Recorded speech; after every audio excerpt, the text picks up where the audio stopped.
Salut, attention, je ne vais pas dire la vérité, je vais simplement proposer mon témoignage sincère d'être humain, car la vérité n'est pas conceptuelle, comme d'habitude. Ceci étant dit, le sujet aujourd'hui, ça va être encore une vidéo sociétale, on va dire, sur le sujet de la société. Peut-être ça va du coup suivre un petit peu la vidéo d'avant, mais c'est pas en lien tout à fait direct. C'est simplement que j'ai ressenti le besoin de recadrer quelque chose de précis. Je précise mon intention avant, je trouve ça important. Les recadrages comme ça, dans mon expérience, c'est très très important.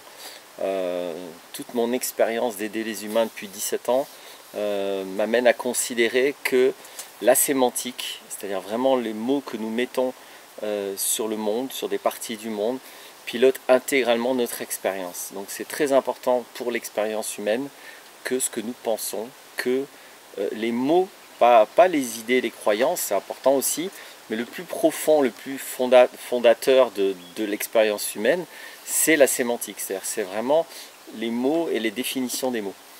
Donc quand nous projetons certains mots sur certaines situations, sur certaines intentions, etc., ça a énormément de conséquences.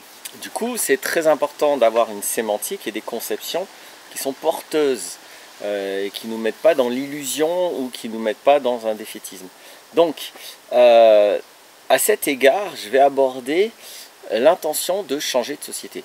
Pour moi, c'est très important parce que c'est absolument pas tolérable d'envisager de continuer comme ça. Malheureusement, c'est pas aussi clair pour tout le monde qu'on ne pourra pas continuer comme ça, c'est une catastrophe. Je ne vais pas argumenter là-dessus, c'est pas l'objet de la vidéo. Mais du coup, dans l'intention de changer de société, il me semble qu'il y a une énorme confusion entre ce qui est réaliste et ce qui est probable, ce qui est possible. Que ce soit très peu probable ou beaucoup probable, c'est pas la question. C'est pas pareil la notion de probabilité, la notion de réalisme. Surtout quand on parle, là je parle du réalisme, presque la notion pourrait être contestée, mais je parle de réalisme à propos d'intention, donc à propos d'un projet. Est-ce qu'on peut envisager un projet réaliste pour changer de société? C'est de ça dont je parle. Et je pense que les personnes qui ont l'habitude d'écouter mes vidéos ont compris que j'ai une démarche assez radicale, c'est-à-dire d'aller à la racine. Le vrai sens du mot radical, là aussi encore une sémantique a été galvaudée. La radicalité, c'est pas l'extrémisme, c'est de revenir à la racine. Donc c'est le minimum d'être radical. Si on n'est pas radical, on ne peut apporter aucune solution à rien. Quand il y a un problème, on va à la racine du problème. Donc la radicalité est obligatoire si on veut être réaliste. Donc ceci étant dit, j'ai donc une approche que j'assume radicale pour envisager une société meilleure, en tout cas une société qui arrête de détruire, et qui arrête de détruire, pas qui détruit moins, parce que justement, aujourd'hui, toutes les soi-disant solutions écolo, j'ai déjà fait des vidéos là-dessus, je ne vais pas y revenir, ne sont que des fausses solutions qui envisagent de détruire un peu moins, ce qui ne sert à rien, de mon point de vue. Donc du coup, quand je m'exprime à proposer ce qui me semble réaliste comme solution, je me rends compte que pour beaucoup de personnes, il y a une inversion sémantique, c'est-à-dire que pour elles, ce qui semble réaliste, c'est ce qui leur semble probable. Et du coup, ça ne leur semble pas réaliste d'envisager une solution radicale parce que, et elles ont raison éventuellement sur ce point, en tout cas moi je suis d'accord sur ce point, aujourd'hui il n'y a clairement pas la conscience collective, il n'y a clairement pas la volonté collective pour avoir un changement radical de société. Ainsi, l'idée d'avoir un changement radical de société est totalement improbable. C'est très peu possible que ça se mette en place. Malheureusement, c'est la seule chose réaliste. Je dis bien malheureusement. Parce que c'est pas parce que beaucoup de gens sont prêts à faire quelque chose que la chose devient réaliste. Quand beaucoup de gens sont prêts à sauter par la fenêtre, ça reste une connerie de sauter par la fenêtre si vous êtes au 10e étage, sauf si vous avez un moyen de vous envoler ou si vous avez un parachute. Donc, c'est pas parce que beaucoup de gens sont d'accord à quelque chose que c'est réaliste. Et là, il y a une erreur monumentale dans la logique. Donc, non, c'est pas parce que ça semble plus probable que c'est réaliste. Ce qui est réaliste, c'est ce qui est adapté au réel. Donc le réel à l'égard d'une société, la base de la base, c'est les ressources. Une société humaine consomme des ressources. Donc soit le système de consommation des ressources est réaliste, c'est-à-dire qu'il correspond aux ressources que nous avons, soit il ne correspond pas aux ressources que nous avons et il est irréaliste. Là-dedans, après, il y a un autre critère que moi j'ajoute, après chacun fait ce qu'il veut, à moins d'en avoir rien à foutre des générations après nous, non seulement il faut que nous ayons des ressources, mais des ressources renouvelables. Parce que par définition, si on consomme des ressources non renouvelables, il y a un moment où on ne les aura plus. Donc tout ce qu'on peut faire maintenant avec des ressources non renouvelables, de toute façon, ce sera quelque chose qu'on devra abandonner un jour, forcément. Là encore, c'est ça qui est réaliste. Et même si la majorité des gens aujourd'hui, très sérieux, la majorité des politiciens, des économistes, des journalistes et des banksters vous expliquent que ce qui est important, c'est la croissance, je m'excuse, c'est un truc profondément débile, parce que non, on ne peut pas avoir une croissance infinie sur une planète finie. Voilà, c'est un enfant de 7 ans peut comprendre ça, donc normalement il ne faudrait même pas argumenter, mais malheureusement, l'immense majorité des solutions qui sont fondées sur le système économique actuel sont vues comme réalistes. C'est-à-dire, oui, on va consommer mieux, on va acheter bio, on va voter pour des gens plus écolos, etc., etc. Donc toutes ces solutions qui ne changent pas le système, qui restent avec le délire actuel, évidemment, elles sont irréalistes. Par rapport à ce que je viens de dire du rapport au réel, c'est-à-dire soit il y a les ressources et notre façon de les consommer est réaliste, soit c'est pas réaliste. Voilà. Et notre façon aujourd'hui de consommer, c'est même pas que c'est pas réaliste, c'est qu'on est on est vraiment un gosse de 3 ans qui débarquons dans un endroit où il y a 4 pots de confiture et on se goinfre des confitures. Et encore, ça c'est pas très grave, parce que quand il n'y a plus de confiture, on va pas mourir. Mais là, c'est vraiment n'importe quoi. C'est pas qu'on consomme pas très correctement les ressources, c'est qu'on les consomme comme des abrutis finis et on est en train de tout consommer en quelques décennies. Donc vraiment, c'est hallucinant à quel point on est complètement déjanté et insensé à l'égard de ce réalisme de base qui est on va faire avec ce qu'on a. On ne va pas faire avec ce qu'on n'a pas. Alors pour l'instant, ça a l'air de marcher parce que le système mondial fait qu'il y a des nantis qui pillent les ressources du tiers-monde qui est beaucoup plus qu'un tiers, hein, c'est beaucoup plus qu'un tiers le tiers-monde, et il est en train de grandir le tiers-monde, et je pense, peut-être je peux me tromper, mais il me semble que l'Europe va devoir devenir un tiers-monde bientôt, parce que sinon ça ne va plus marcher. Donc le tiers-monde est amené à grandir inévitablement pour que, et la partie des gens qui vont pouvoir vivre le mode de vie occidental va être amenée à se réduire. De toute évidence, il est prévu pour les gens qui sont en train d'amasser plein de fric et beaucoup d'armées pour pouvoir bien protéger leur petit paradis qu'ils ne pourront pas partager avec les autres. Pour moi, c'est évident, je veux dire, ça demande pas spécialement beaucoup d'intelligence pour concevoir ça, ça demande juste à comprendre que les ressources, si on les consomme, elles s'épuisent. Et si elles ne sont pas renouvelables, et bien à un moment donné, on ne les aura plus.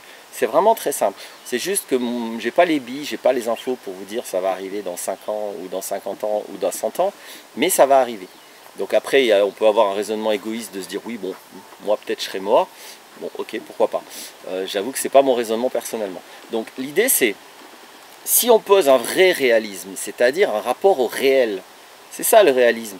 Ce n'est pas les idées qui vous plaisent le plus, ce n'est pas les idées qui vous font le moins peur, ce n'est pas les idées qui sont les plus répandues.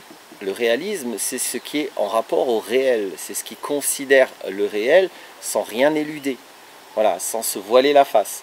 Donc, de ce point de vue-là, pour moi, c'est évident que les seuls changements de société réalistes sont des changements radicaux. Alors là, je ne vais pas en proposer un spécialement, vous savez que j'ai des propositions, mais je ne pense pas que ma proposition est la seule réaliste. Au contraire, je pense que le réalisme, ce sera d'avoir plusieurs solutions. Il n'y a que dans des systèmes totalitaires où il n'y a qu'une solution sociétale. Dans ces systèmes démocratiques ou dans des systèmes libres, ben, il y a plein de solutions, il n'y en a jamais qu'une. Ne serait-ce que chez les Guaranis, par exemple, chaque village a son système. Il n'y a pas un système Guarani, parce que c'est des gens libres et ils sont une vraie démocratie. Donc déjà, ça c'est important aussi. Souvent, ça c'est un autre aspect, mais bon, maintenant c'est dit, je le dis. Cette idée de vouloir remplacer notre système totalitaire par un autre système, et d'avoir une idée très précise dans la tête de ce que c'est, c'est hyper contre-productif, c'est pas comme ça que ça va marcher, c'est pas comme ça qu'on va envisager une société libre, qui par définition devra se construire en chemin. Et si elle est libre, bah, il y aura plein de solutions. Ceci étant dit, ça ne peut pas être des solutions non radicales, c'est-à-dire ça ne peut pas être des solutions qui mettent pas fin à la consommation industrielle des ressources. Ça, c'est pas possible.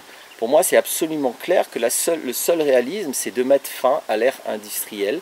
Je pourrais dire comme ça. Après, bon, je vais faire un pas de plus sur ce qui est moi, ma logique. Je pense qu'il faut mettre fin à la monnaie, qu'il faut mettre fin à la propriété, parce qu'il y a des enjeux psychologiques là-dedans. J'ai déjà abordé ça, je ne vais pas y revenir. Voilà, ça me semble réaliste. Après, je suis d'accord que pour l'instant, c'est impossible.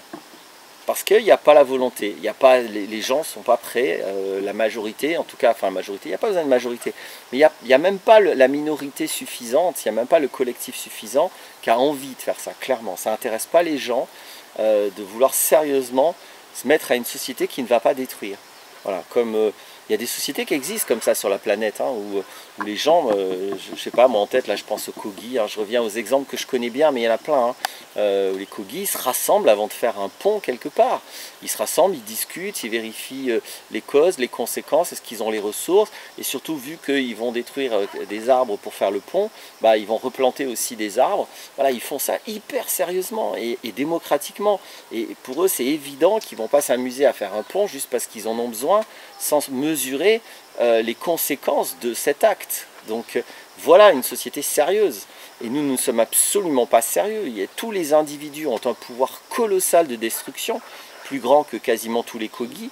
Rien qu'avec 10 000 euros, vous pouvez consommer des trucs qui ont détruit énormément pour arriver jusqu'à vous. Hein, et pas seulement en termes de consommation de ressources, en termes de pollution, aussi en termes humanitaires, qui ont nécessité en général des guerres néocoloniales, l'esclavage d'enfants, des tas de violences, etc. Donc notre pouvoir de nuisance aujourd'hui avec le système occidental est absolument monstrueux. Quand on s'y intéresse sérieusement, qu'on ne met pas des œillères pour regarder que le carbone ou que ce qui est bio, pas bio, voilà, quand on arrête d'écouter la pub du greenwashing ou du capitalisme vert, qu'on regarde sérieusement ce qui a été nécessaire pour que nous, on puisse avoir notre mode de vie, il ne s'agit pas d'en culpabiliser parce que ça mène nulle part. Hein. Il s'agit juste d'ouvrir les yeux et d'être réaliste. Voilà, c'est pas tolérable. C'est absolument monstrueux comme démarche. Donc du coup, c'est évident qu'il faut des solutions à la mesure du problème. Et elles ont beau être pour l'instant impossibles, eh bien, c'est les seules réalistes. Donc oui, les solutions probables aujourd'hui, qui est d'essayer de convaincre des gens, de voter pour des moins méchants, tout ça, ça a l'air réaliste. Alors, je ne suis pas convaincu que c'est probable en tout cas, mais c'est pas réaliste. Ça a l'air probable, mais je ne suis pas convaincu que c'est probable en vrai, mais peu importe. Je m'en fous parce que de toute façon, c'est pas réaliste. C'est pas ça qui va être à la mesure du problème. Oui, ça a l'air moralement un peu mieux, mais on s'en fout. La question, c'est pas de faire moins pire ou de faire bien selon une certaine morale ou selon une certaine idéologie. La question, c'est de regarder le réel et de voir est-ce que radicalement, on a renversé la consommation de ressources. Parce qu'on a besoin de la renverser, on a besoin d'arrêter de consommer ce qu'on n'a pas. On a absolument besoin de ça. Et de voir aussi comment on s'organise à l'échelle planétaire avec les différences de ressources dans les lieux, comment on va faire. Aujourd'hui, le système est profondément injuste. Donc, tout ceci étant dit, c'est important, je voulais finir sur ça, c'est pas parce que c'est pas probable maintenant que ça ne le sera pas, même dans 10 ans, même peut-être l'année prochaine. Je vais faire un parallèle, il vaudra ce qu'il vaudra, mais au moins il servira de métaphore et d'exemple. Il y a 25 ans, pour moi, c'était pas probable, c'était pas envisageable, et dans ma conception fausse, c'était pas réaliste d'arrêter de travailler. C'était pas possible, je pouvais pas envisager, quand même, il faut bien travailler. J'ai un loyer à payer, j'ai de la bouffe, j'ai plein de trucs, j'ai besoin d'argent, il faut bien que je travaille pour avoir de l'argent, et donc je ne pouvais pas envisager, il y a 25 ans, de me dire, je vais arrêter de travailler, c'est ridicule. C'était pas réaliste dans ma tête, et en fait, c'était pas probable du tout, c'était pas possible. Dans ma conception des choses, c'était pas possible, c'était pas une option. Il se trouve qu'il y a 20 ans, plus exactement il y a 19, mais bon, ça a été une petite phase quand même, il y a eu un an de mou. j'ai décidé de quitter le monde du travail. Donc ça veut dire que là maintenant ça fait en gros 20 ans que j'ai quitté le monde du travail. Et non seulement tout va très bien, mais en plus ça a été facile. Ça a été génial, facile. Je me suis rendu compte que c'était possible de vivre sur la planète Terre d'une manière très différente de ce qu'on m'avait mis dans la tête.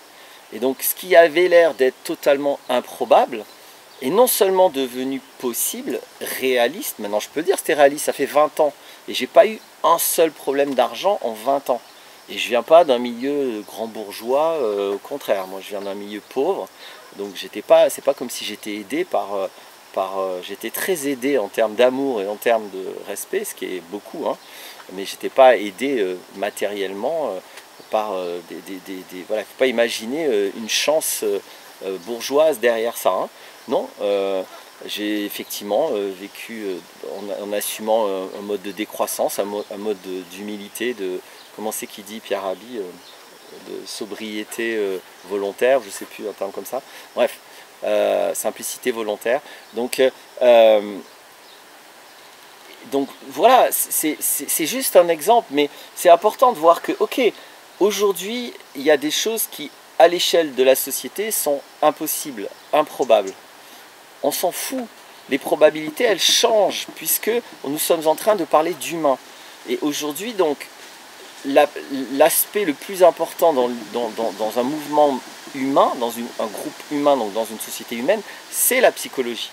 Ce qui fait que quelque chose n'était pas possible à un moment donné et devient possible 3 jours plus tard, c'est des bascules sémantiques, c'est des bascules dans la vision du monde, c'est l'ouverture à des trucs de « ah ouais, mais en fait, et si on faisait ça ?» Et c'est aussi surtout de lâcher prise de dogmes, de conditionnements qu'on nous a mis dans la tête. Par exemple, je parle de la monnaie, à chaque fois je parle de dépasser la monnaie. J'ai quasiment, mais vraiment 9 fois sur 10, le réflexe c'est on ne va pas revenir au troc. Donc ce réflexe-là, il a été programmé dans la tête des gens. Parce que ça n'existe pas. Il n'y a jamais eu de société avec du troc avant la monnaie. Il n'y a jamais eu de troc avant la monnaie. J'ai fait une vidéo là-dessus, allez voir le mythe du troc. Donc voilà, typiquement, quelque chose qui rend impossible une solution qui est en fait très simple et qui est hyper réaliste, parce qu'il faudra bien enlever le pouvoir à la mafia qui aujourd'hui l'a, et je vois pas comment l'enlever autrement qu'en arrêtant d'utiliser leur monnaie, parce que sinon ils ont l'armée pour faire ce qu'ils veulent, et quand ils n'ont plus de monnaie, ils n'ont même plus d'armée, hein, parce que les soldats, s'ils n'ont plus leur salaire, ils n'ont plus l'intérêt de tuer des gens. Donc je fais un peu vite, hein. Si vous avez des questions, vous venez en commentaire. L'idée c'est que c'est ce qu'il y a de très réaliste, mais aujourd'hui, l'immense majorité des gens sont programmés mentalement pour penser que non, c'est pas possible, c'est pas réaliste. Et surtout, c'est pas que la solution n'est pas réaliste, c'est que effectivement, on va pas revenir au troc. Effectivement, c'est pas réaliste le troc. Là, je suis d'accord. Revenir au troc, c'est pas réaliste, sauf que ça n'a jamais existé, ça n'existera jamais. C'est pas une solution parce qu'effectivement, c'est pas réaliste. Et c'est pas la question. Donc, voilà comment on a l'impression que quelque chose n'est pas réaliste. C'est parce qu'en fait, on ne le voit pas vraiment. Parce qu'on ne sait pas que ça existe, parce qu'on n'est pas capable de le penser, parce qu'on a une occlusion mentale, une occlusion conceptuelle qui fait que ce qu'on voit quand l'autre nous parle de ce chemin, ce n'est pas le chemin que l'autre voit ou que l'autre a pratiqué. Ce qu'on voit, c'est ce qu'on nous a demandé de voir. Et ce qu'on voit n'est pas réaliste, n'est pas possible, n'est insensé, n'est impensable comme on dit. Mais ce qu'on voit est faux, et ce n'est pas la proposition. La proposition, elle est là-bas et elle est réaliste. Et même, elle est facile. Ça, c'est mon expérience. Donc, voilà pourquoi quelque chose qui, à l'échelle d'une société, peut être improbable, impossible, parce que c'est réaliste de considérer, pour le coup, la psychologie humaine et là où les humains en sont. Voilà. C'est tout à fait réaliste, ça.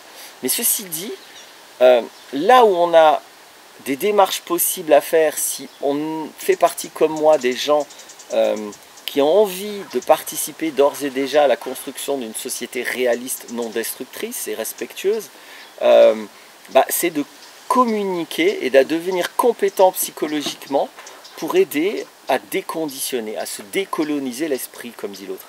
C'est-à-dire que les esprits sont colonisés.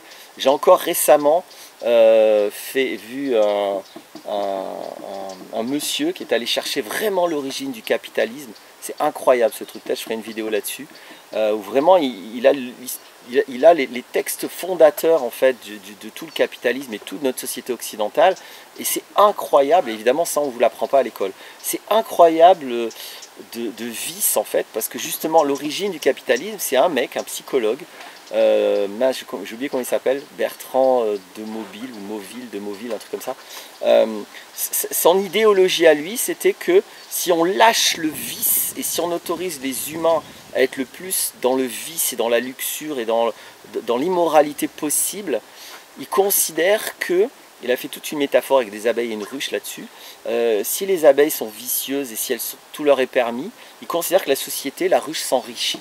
Voilà son idéologie. C'est ça qu'a fondé le capitalisme. C'est vraiment le texte fondateur caché, parce qu'après il y a Adam Smith qui a, on va dire, rendu les choses un peu plus entendables, mais il a tout repris en étiquetant les choses différemment. Mais l'origine, elle est là, donc c'est une idéologie. Alors aujourd'hui, on voit que ça ne marche pas. Alors ça marche d'un certain point de vue, effectivement. Certaines sociétés, donc les plus immorales, sur le plan du fric sont les plus riches, et sur le plan de l'accaparation des ressources sont les plus riches. Mais bon, sur le plan du bonheur et de la vie des humains, ne sont pas les plus heureux. Donc il va falloir qu'on décide à un moment donné si on veut continuer à amasser des ressources qui de toute façon sont limitées, ou si on a envie simplement d'être heureux et en harmonie les uns avec les autres et avec l'environnement. Donc c'est une grande question.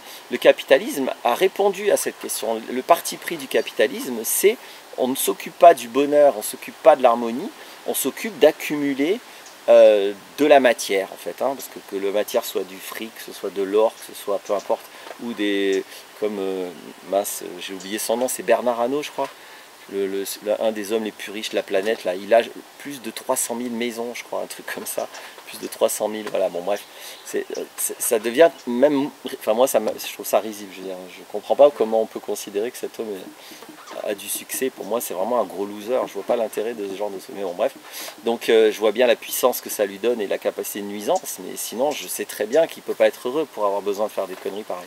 Donc bref, voilà, est-ce qu'on va s'intéresser à être heureux, à l'harmonie, à quelque chose de profond et d'humain, ou est-ce qu'on va continuer avec ces conneries qui sont voilà, fondées sur une idéologie au départ assumée et très explicite. Il n'y a qu'à regarder. Si vous voulez, vous demandez en commentaire, je vous mettrai les sources là dont je parle, hein, que ce soit, n'hésitez pas à me demander les sources en commentaire. Voilà ce que je voulais dire, c'est un sujet très intéressant, très vaste, je pourrais encore en parler pendant des heures. Je vais arrêter pour l'instant, parce que je pense que l'essentiel de ce que je voulais dire est dit, le réel est plus fort que toi. Ce qui est réaliste n'est pas forcément ce qui est probable. Voilà. Et surtout, ce qui est probable est hyper instable quand on parle d'humain, et ce qui est improbable ou impossible à un moment donné, ça peut devenir probable 5 jours plus tard. Ça dépend uniquement de notre sémantique, de notre façon de penser. Et ça dépend aussi du coup de s'ouvrir réellement à des solutions au lieu de croire qu'on les connaît déjà. Et alors qu'on a été programmé à les voir autrement. Là j'espère que c'est clair. A bientôt pour d'autres vidéos.